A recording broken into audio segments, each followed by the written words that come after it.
ராணிப்பேட்டையில இருக்கிற ரத்னகிரியில பாலமுருகன் கோவில் இருக்கு இல்லையா, இந்த கோவிலுக்கு தமிழிசை சவுந்தரராஜன் அவர்கள் போயிருக்காங்க.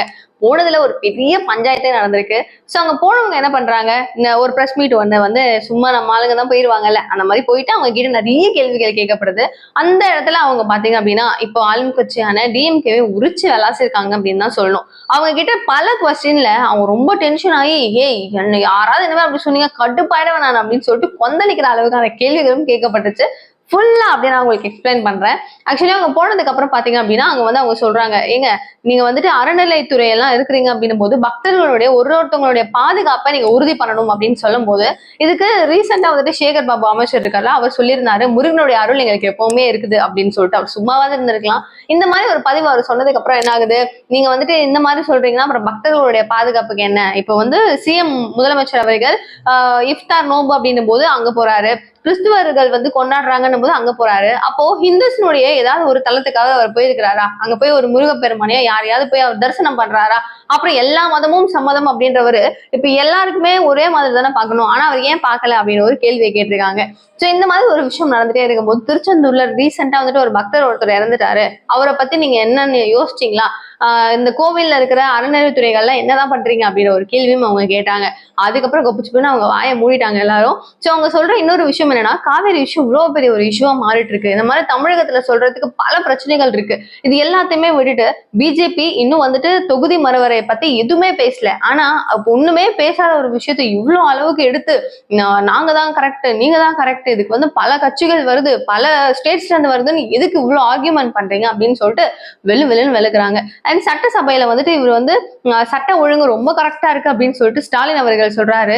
எவ்வளவு கொலைகள் அங்க நடக்குதுன்னு உங்களுக்கு தெரியும் தானே, தெரிஞ்சுக்கிட்டு அவர் எப்படி சட்ட ஒழுங்கு கரெக்டா இருக்குன்னு அவர் சொல்லலாம்? அவர் சொன்னது தப்பு அப்படிங்கிறாங்க. அது மட்டும் இல்லாம ரீசெண்டான கிடையாது, கொஞ்சம் லாங் பேக் ரிட்டையர்டான ஒரு எஸ்ஐ அவர்கள் கொலை செய்யப்பட்டிருக்காரு இல்லையா.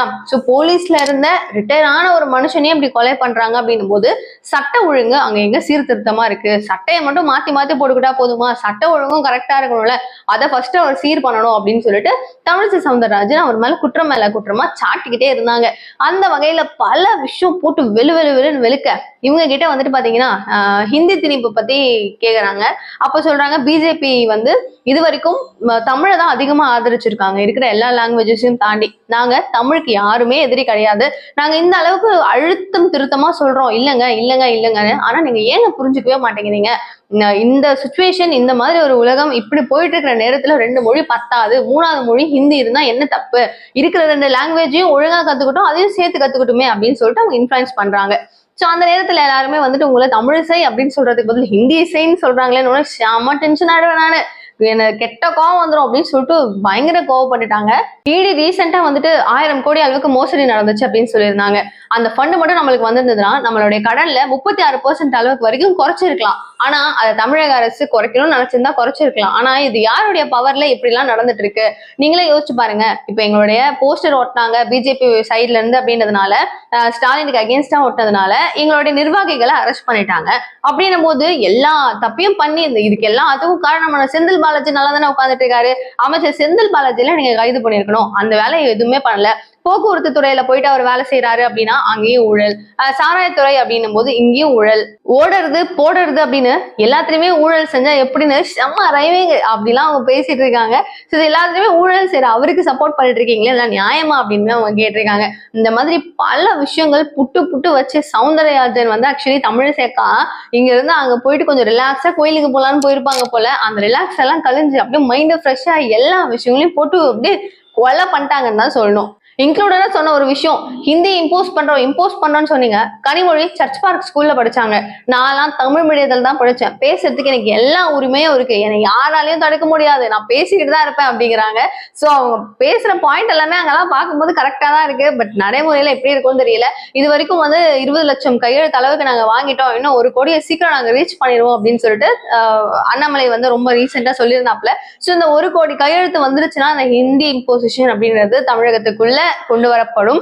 பாதி பேர் வேண்டாம், பாதி பேர் வேண்டும் அப்படின்னு சொல்லிட்டு 2 பக்கமும் வந்து சொல்லிட்டு தான் இருக்காங்க. ஸோ அட்லாஸ்ட் இது எங்க போய் முடியும்ன்றது தெரியல. ஆனா தமிழிசை அவர்கள் சொன்ன நிறைய விஷயங்கள் ஒரு ஆமா அப்படின்னு யோசிக்கும் பொருளாவும் இருக்கு. ஸோ அவங்க கேட்ட கேள்வியில எது சரின்னு நீங்க நினைக்கிறீங்கன்றத கமெண்ட் பாக்ஸ் சொல்லுங்க. நிறைய விஷயங்கள் அப் டு டேட் அரசியல் சம்பந்தமாகட்டும், சினிமா எது பத்தினாலும் குட்டி குட்டி ஷார்ட் நியூஸ் நான் உங்களுக்கு சீக்கிரமா வந்து சேர்றேன். அண்ட் பிக் டாபிக்ஸும் கவர் பண்ணலாம். மேபி அது டாபிக்ஸ் பொறுத்து. ஓகே, ஸோ இந்த மாதிரி நிறைய விஷயங்கள் தெரிஞ்சுக்கிறதுக்கு ப்ளீஸ் சேனலை சப்ஸ்கிரைப் பண்ணிக்கோங்க. தேங்க்யூ ஸோ மச் ஃபார் வாட்சிங் திஸ் வீடியோ. பாய்.